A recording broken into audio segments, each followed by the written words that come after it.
Terima kasih Amang Pengurus, Amang Kadep yang sudah bersedia, terutama kawan-kawan wartawan yang sudah hadir pagi hari ini.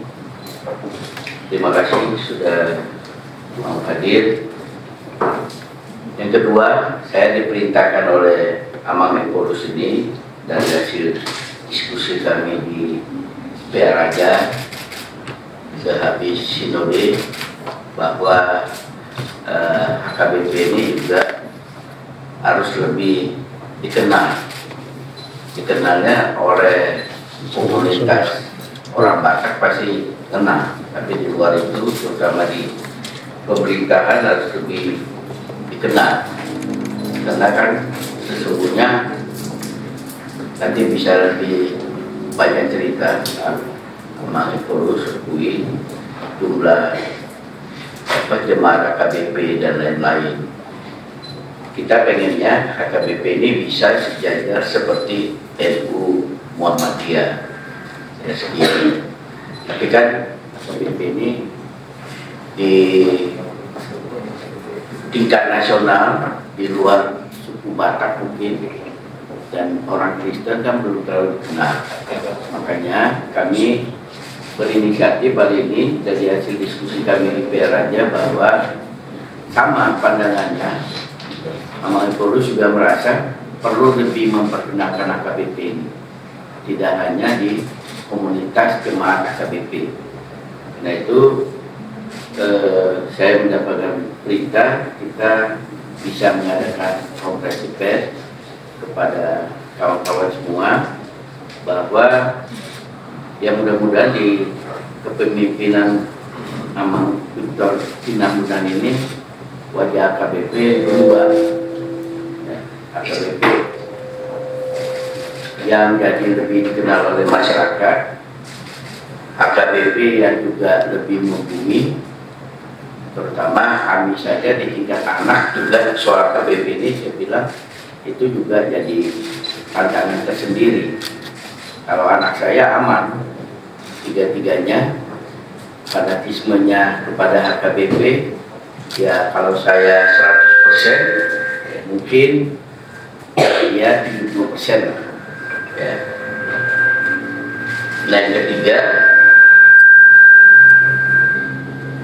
sebagai laporan kepada Amang Pengurus yang sudah hadir di sini, TV udah ada, TV One, Metro TV, NTV, kemudian TVRI, kemudian Rakyat Merdeka, kemudian Hari Ansip, karena Biro Jakartanya juga sudah cukup kenal, sudah hadir, dan terutama ada seperti Raufik ini, dia nulis kalau di Jakarta biasa begitu Amang, satu wartawan bisa membagikan berita ke 10 wartawan, 10 media.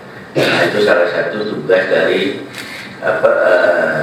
Raufik ini. Raufik Panjaitan ini salah satu wartawan pressroom di DPR. Kemarin itu dia mau maju jadi koordinator wartawan pressroom DPR. Entah bagaimana detik-detik terakhir dia bilang dia mengundurkan diri. Nah kalau orang detik-detik terakhir mengundurkan diri, nggak tahu dia ada kompromi apa. Ya. Nah itu yang bisa kita iniin, dan mudah-mudahan kedepannya juga lebih baik lagi, karena di sini juga saya mendampingin Pengurus akan ke redaksi Kompas TV, tapi dari sini ke TV One dulu. Setelah itu ke redaksi Kompas TV.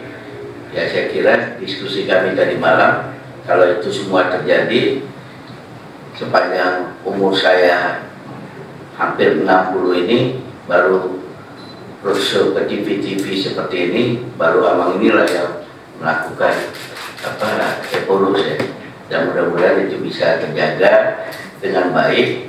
Karena saya sampaikan kepada UPUI bahwa sebagai organisasi kita juga harus dilihat oleh pemerintah bahwa masa kita banyak. sekali-sekali buat juga di Senayan, GBK 100.000 yang hadir. Jadi dilihat bahwa masalah AKBP ini nggak main-main, sehingga ke depan orang mau jadi presiden, mau jadi wapres, sowan kepada Ipurus, seperti sowan kepada NU, ke Muhammadiyah.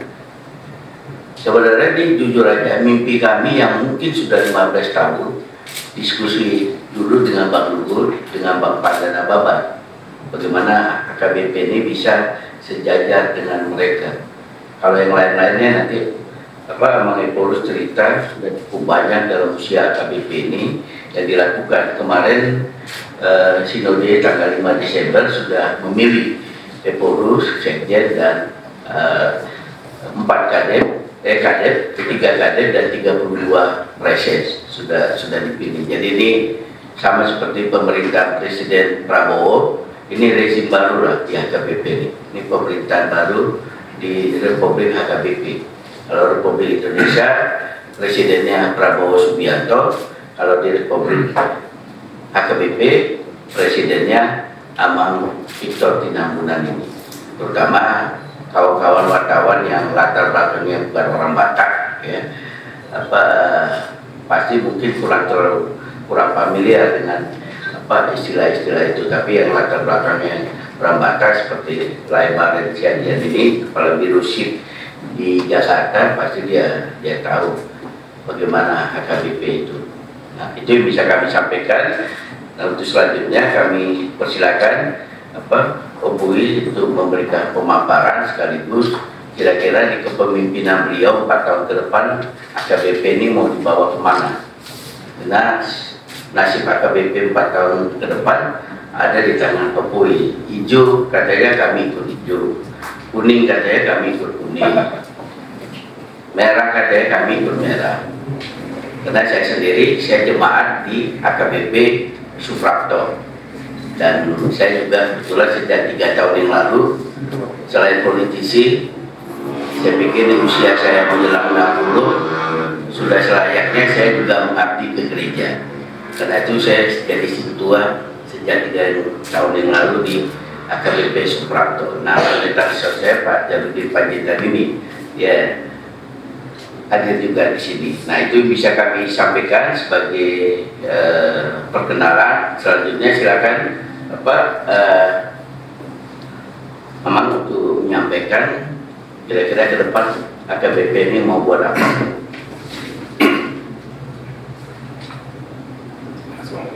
Nah, ya, terima kasih Bapak Trimedia Panjaitan hadir juga bersama-sama kami di sini. Bapak Pendeta Malik, Kepala Departemen Waktulia, Bapak Ibu, sedikit latar belakang AKBP Kuliah Kristen Batak Protestan dalam waktu 163 tahun. Jadi Oktober yang lalu genap usia AKBP itu 163 tahun. Jadi, lebih dulu dari Republik ini. Nah, sampai hari ini warga jemaatnya seperti Pak Tri sampaikan tadi ada 6,5 juta orang. Jadi dengar-dengar kalau melihat jumlah warga organisasi keagamaan di Indonesia, AKBP itu ada di urutan 3 organisasi keagamaan terbesar di Indonesia. Dan AKBP memiliki 2.000 lebih pendeta itu yang melayani di jemaat-jemaat, tetapi masih ada sebetulnya di samping pendeta pelayan-pelayan yang lain, ada yang disebut dengan guru jemaat, ada Bibel Pro, ada diakones. Jadi total keseluruhan pelayan full timer AKBP itu ada lebih dari 3.000 orang. Ini yang berwaktu yang full timer.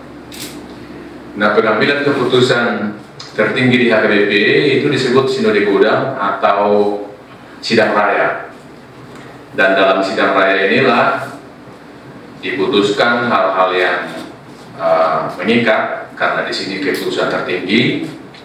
Di Sinode Agung atau Sidang Raya inilah diputuskan apa yang disebut dengan rencana strategik (RENSTRA) Nah, inilah yang akan dikerjakan selama satu periode kepemimpinan selama 4 tahun. Dan Sinode Agung yang barusan berlangsung itu tanggal 2 sampai tanggal 8 Desember yang lalu, lebih 2 minggu yang lalu. Nah, di situ sudah diputuskan rencana strategi HKBP untuk 4 tahun ke depan, dan sekaligus pada Sinode 2 sampai 8 Desember yang lalu sudah terpilih 5 pimpinan HKBP. Kalau boleh dikatakan menggunakan struktur kepemimpinan, pemimpin tertinggi HKBP disebut dengan Evorus, itu nama sesuai dengan tanggal sejak lahirnya. Jadi pimpinan tertinggi itu Evorus, kemudian ada sekretaris jenderal juga sudah terpilih, dan ada 3 kepala departemen. 5-5-nya itu pimpinan ini dipilih oleh Sinode Agung atau Sidang Raya, dan terpilih kami sendiri sebagai Evorus, Pendeta Victor Tinambunan, Sekretaris Jenderal Pendeta Rixon Hutahayan. Ada 3 kepala departemen Koinonia namanya, itu Pendeta Dr. Leonel Sinaga, kemudian kepala departemen Marturia yang di sebelah kiri saya, Pendeta Bernard Manik, Magister Teologi, dan kepala departemen Diakonia itu Pendeta Elzar Konsimbolon, Dr. Ministry. Kemudian karena HKBP ini terbagi atas 32 distrik di seluruh Indonesia, dan pimpinan distrik ini juga dipilih oleh Sinode Agung atau Sidang Raya, itu juga sudah terpilih. Jadi yang dipilih di Sinode Agung itu 5 pimpinan pusat dan 32 pimpinan distrik. Ada 32 distrik. Ya, jadi kedua-duanya sudah terpilih, kami sudah dilantik, sudah serah terima. Jadi pimpinan yang 5 sudah efektif bekerja sejak serah terima tanggal berapa Pak? 18 Desember, dan ya dilantik tanggal 8 Desember, serah terima tanggal 18, pimpinan yang 5, dan ke-32 presesi ini nanti akan sekaligus di 2 minggu di Januari akan di bahasa Batak namanya di Ojakon, ya, bagaimana bahasa Indonesia kalau dilantik sudah dikukuhkan di distrik masing-masing tanggal 12 Januari dan tanggal 19 Januari, 2 minggu berturut-turut.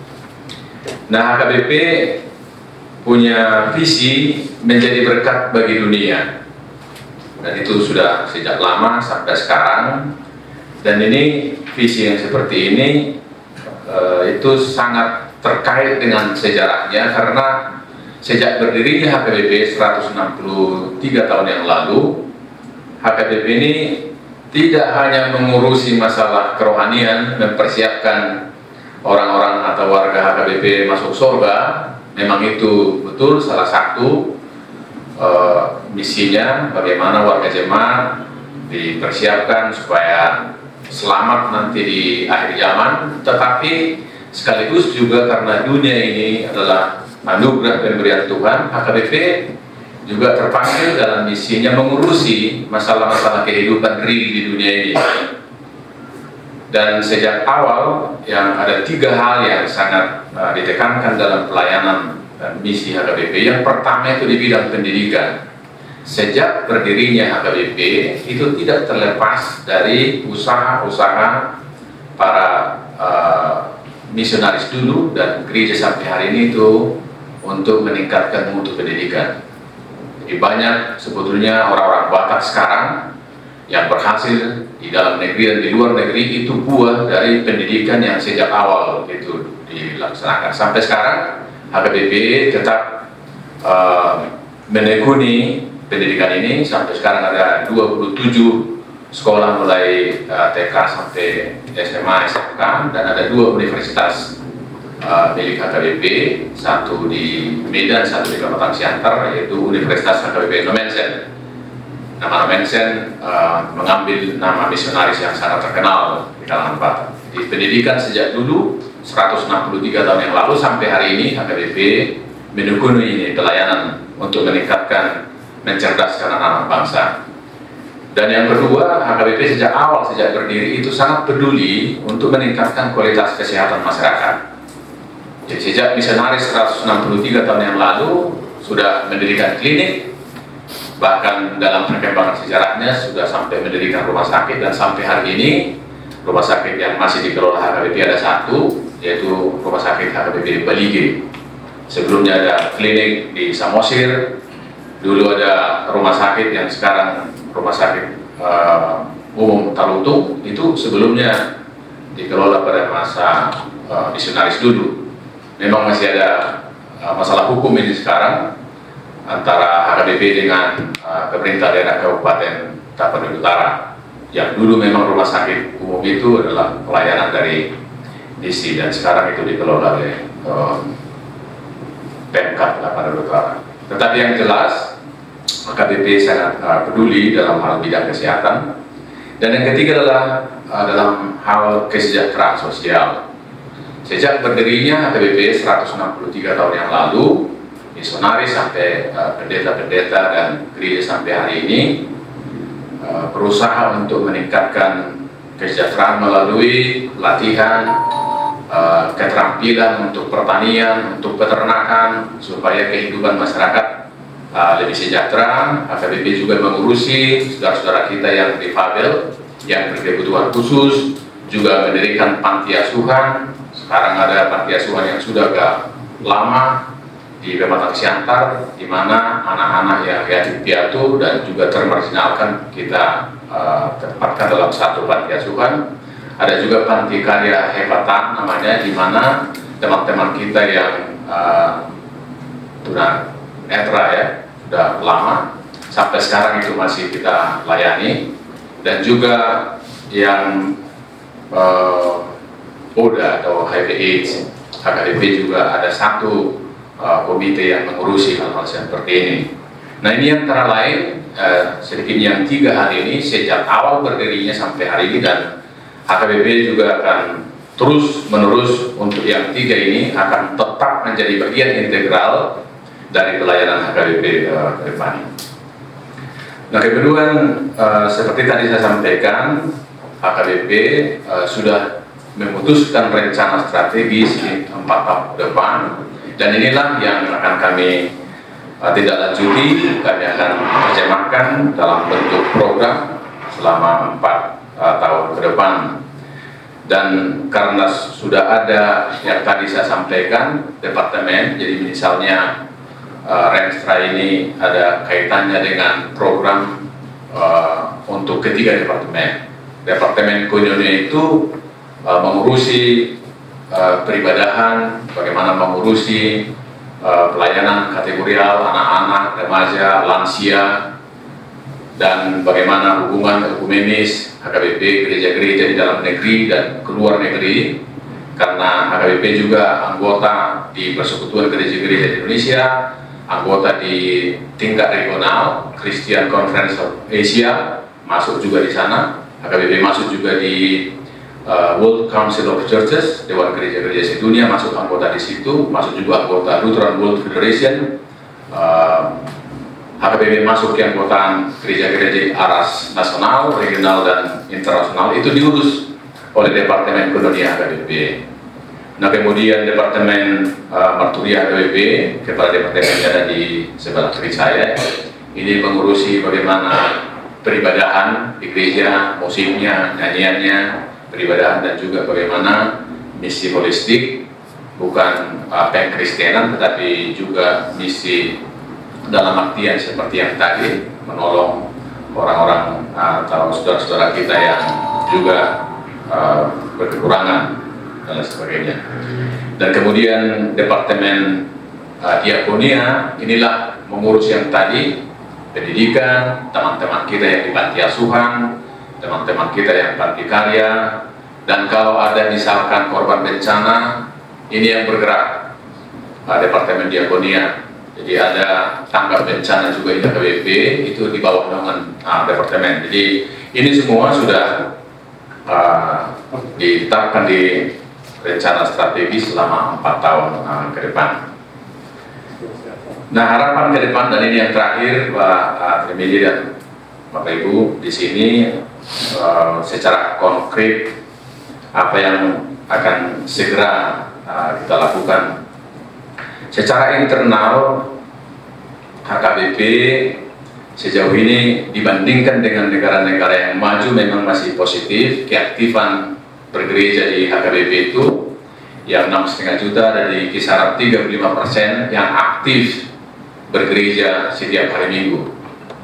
Memang ini masih lebih tinggi dibanding dengan Jerman yang kurang dari 5%, Amerika yang sekitar 20%, HKBP masih lebih tinggi walaupun ini tidak ideal. Oleh karena itu kami sudah bersepakat dalam keputusan resmi bagaimana supaya warga jemaat HKBP bisa lebih aktif untuk bergereja, beribadah. Dan nanti dalam pembekalan praksis yang saya sebutkan 32, ini menjadi salah satu agenda bagaimana para praksis dan semua pelayan yang tadi saya sebutkan 3.000 orang ini. Dan satu lagi di garda terdepan pelayan HKBP ini adalah para yang disebut dengan penatua. Yang di kanan saya ini adalah penatua HKBP Pak Trimedia Panjaitan, ini seorang penatua. Ini volunteer, tidak digaji oleh HKBP, tetapi sukarela. Setiap jemaat-jemaat, setiap gereja ada penatuanya. Di HKBP itu ada sekitar 40.000 orang penatua seperti Pak Trimedia ini. Nah, kalau yang 3.000 yang full timer, 40.000 sekian penatua seperti Pak Trimedia ini di setiap gereja. Nah, ini kompak bekerja bersama-sama, dan warga jemaat kita berharap akan dalam waktu yang tidak terlalu lama dan sampai akhir periode ini kita harapkan ya kalau tidak bisa di atas 50, paling tidak dari 35% yang aktif, 50% dulu itu akan bisa tercapai kalau semua kompak para pelayanan warga jemaat. Kemudian secara internal juga kami memikirkan supaya semua potensi yang ada di HKBP ini, karena luar biasa sebetulnya HKBP ini. Setahu saya hampir semua bidang keahlian yang ada di Indonesia ini itu dititipkan Tuhan kepada warga jemaatnya. Ahli hukum, ahli administrasi, ahli segala macam ahli itu ada di warga jemaat yang 6,5 juta itu. Tentara, polisi, hakim, hampir semua bidang profesi yang ada di Indonesia ini saya yakin ada di warga jemaat HKBP 6,5 juta itu. Luar biasa. Nah, bagaimana kalau bidang-bidang keahlian ini, dan ini yang kami akan harapkan nanti kami akan undang organisir, misalkan mungkin ada ribuan dokter warga HKBP. Bagaimana kalau kami nanti pimpinan akan mengajak kumpul dulu dari Jakarta atau di Medan semua dokter yang warga HKBP, apa yang bisa dokter-dokter warga HKBP ini bisa persembahkan untuk pelayanan jemaat dan juga masyarakat.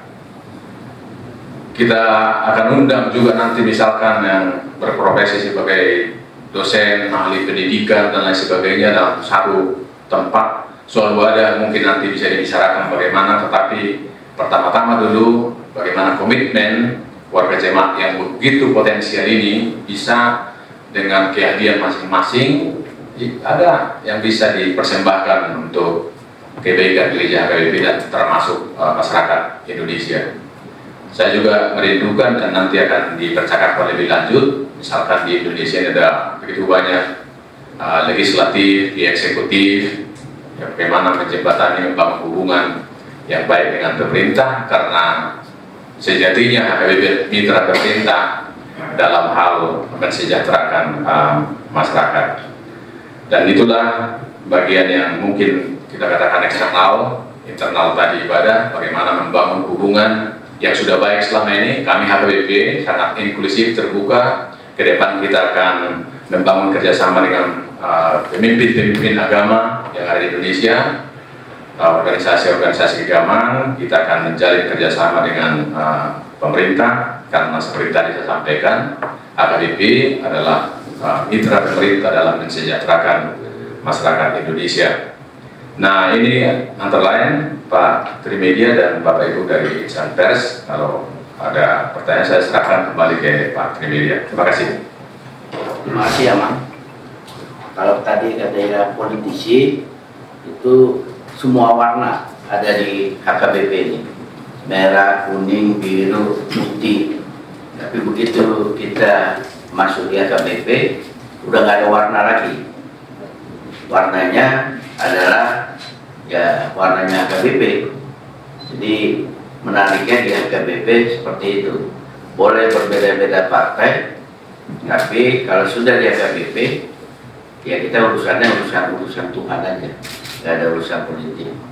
Apalagi kan politik ini sudah selesai, pileg pilpres sudah terjadi, pilkada juga sudah terjadi, bahkan di sekitar Tapanuli Raya itu kita sudah deteksi sama Epolus ini mayoritas jemaat AKBP, ya.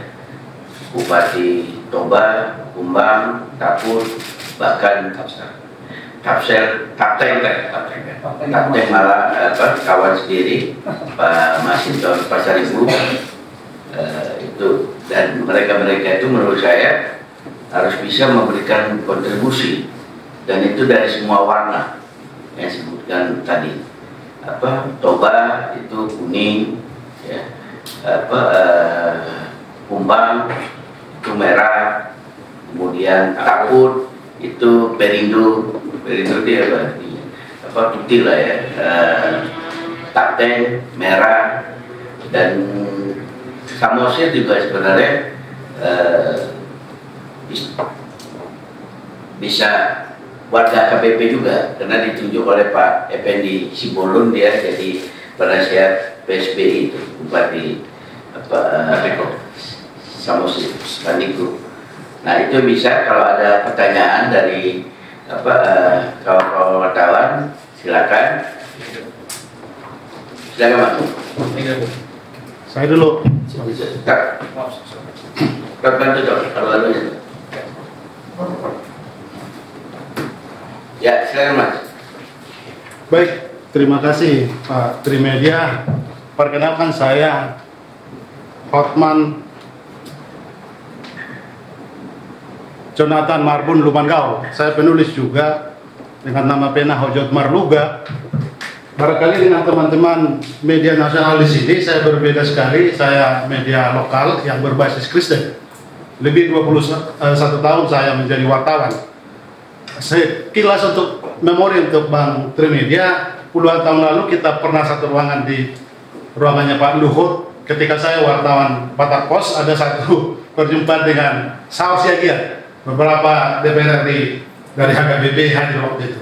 Mungkin Abang ingat itu. Dan kami juga pernah menulis Abang dengan Jasudin Panjaitan, saya wawancara 5 tahun lalu. Jadi pertanyaan saya langsung pada Opu Epolus, Bapak Pendeta Dr. Victor Tinambunan. Pertama, selamat Amang sebagai Epolus, dan pada Amang Bernard Manik sebagai Kepala Departemen Marturia. Selamat juga. Saya Opung Epolus di 2011 ketika pesta 150 tahun itu kami buat tabloid 150 tahun. Waktu itu saya wawancara Din Samsudin, waktu itu sebagai Ketua Muhammadiyah. Pengakuan beliau, saya lah salah satunya wartawan Kristen menurut dia yang pernah wawancara dia. Dia tidak tahu ternyata ada media Kristen. Maksud saya ini juga perlu diperhatikan. Pertanyaan saya, Opung Epolus, Sopomar pikir juga didirikan untuk ide seperti perjumpaan wawancara saya itu usul dari Din Samsudin waktu itu. Kenapa HKBP tidak memanfaatkan Jakarta? Sopomar pikir sudah ada, karena Muhammadiyah juga basisnya di Jogja, mereka ada di Menteng. Lalu NU basisnya di Jawa Timur, tapi ada di Jalan Keramat itu. Keramat Raya. Jadi pertanyaannya, bagaimana Epolus sebagai ormas Kristen yang terbesar atau ormas agama yang terbesar di Indonesia, nomor 3 setelah NU dan Muhammadiyah, untuk memanfaatkan Jakarta ini mensosialisasikan semua visi dan misinya. Itu saja, Terima kasih. langsung semua aja ya, biar tuntas. Ada yang lagi? Mbak, silakan. Dari mana? Namanya? Selamat siang, saya Konita dari Metro TV. Saya izin tanya terkait dengan ini kan sebagai organisasi yang terbesar juga yang sudah disebutkan tadi. Nah ini tuh kontribusinya terhadap pembangunan nanti itu seperti apa dan harapannya terhadap pembangunan di pemerintahan Prabowo Gibran nanti seperti apa? Terima kasih. Yang lain? Cukup? Rafiq? Hah? Oh ya, silakan Mas. Selamat siang, terima kasih kesempatannya. Saya Patan dari JPNN. Tadi Pak Empurus menyebutkan bahwa pentingnya untuk HKBP ini melakukan kemitraan dengan pemerintah. Kemudian Abang juga menyampaikan bahwa penting juga HKBP ini ketika ada manifestasi demokrasi didatangilah sama pemimpin itu. Nah, menurut Pak Empurus, seberapa penting sih organisasi keagamaan HKBP ini untuk terlibat di dalam ruang politik itu? Karena kita tahu dalam pemerintah itu kan pasti ada kickback, istilahnya tukar guling kepentingan. Kemudian soal persiapan Natal ini bagaimana Pak Empurus? Terima kasih. Ada yang lain? Cukup? Mungkin kawan-kawan wartawan ingat juga salah satu, mungkin satu-satunya ya organisasi keagamaan HKBP yang menolak tambang itu. Nggak tahu masih menolak nggak? Kalau Polres yang lama kan menyampaikan bahwa menolak tambang yang ditawarkan oleh pemerintah. HKBP yang lainnya menerima, ya, HKBP menolak. Nah, ya karena dan kedua, HKBP sampai sekarang ini belum pernah menerima APBN. Jadi murni swadaya. Karena itulah ke depan bagian dari diskusi kami perlu juga pemerintah memikirkan AKBP ini juga perlu diberikan bantuan yang resmi melalui APBN. Tentu pertanggungjawabannya juga harus resmi. Jangan sampai nanti kena memakai uang negara, kita lihat pula Empurus dipanggil oleh aparat penegak hukum. Nah kalau uang negara kan pertanggungjawabannya harus jelas. Nah itu kira-kira ada 3 orang, Amang, Pak Osman, Mbak Kuning, sama Mas Patan. Baik, terima kasih. Pertama Bapak Hotman Bangkaul. Memang yang saya kenal, makanya tadi saya sapa Pak juga karena saya tahu dari media sosial. Jadi betul sekali Sokomar Pikir ini tadinya awalnya salah satu untuk juga menunjukkan bahwa HKBP hadir di Jakarta, hadir di pusat ibu kota di sini untuk bisa lebih banyak berinteraksi juga dengan semua unsur-unsur yang terkait dengan HKBP. Tapi mungkin juga informasi ini baru secara resmi milik HKBP tahun ini ya. Tahun yang lalu saya sudah tanggung jawab utang-utang itu dibayar, jadi ini sekarang sudah sepenuhnya milik HKBP. Nah oleh karena itulah kami juga sudah sepakat ke depan ini menjadi kembali ke semangat awal ini sebagai tempat bagaimana merajut kebersamaan, pelatihan kepemimpinan dan sebagainya. Dan satu yang paling penting kami sepakat bahwa di sini Sokomar Pikir ini satu lantai akan menjadi kantor pimpinan HKBP.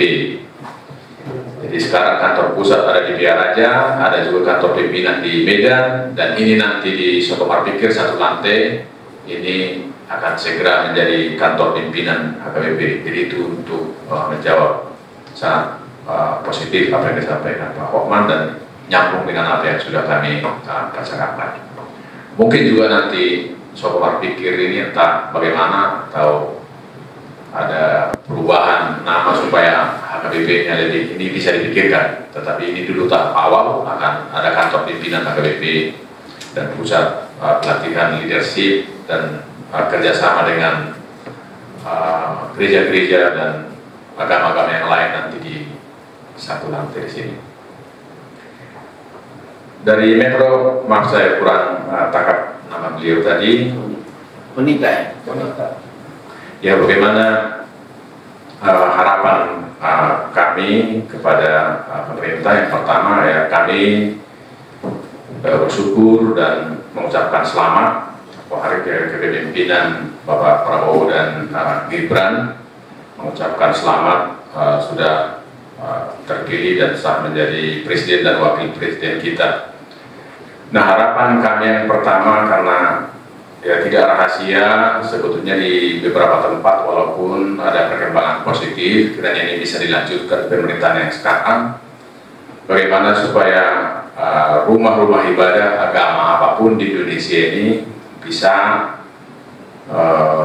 lebih mudah, karena kita percaya agama yang sah di Indonesia ini kalau rumah ibadah di situ ada entah agama apapun, kami sangat berkeyakinan bahwa itu akan berdampak positif ke masyarakat. Jadi kalau di tempat-tempat yang jumlah penduduknya penuh Kristen, masjid hadir di situ pasti juga akan membawa dampak positif ke masyarakat.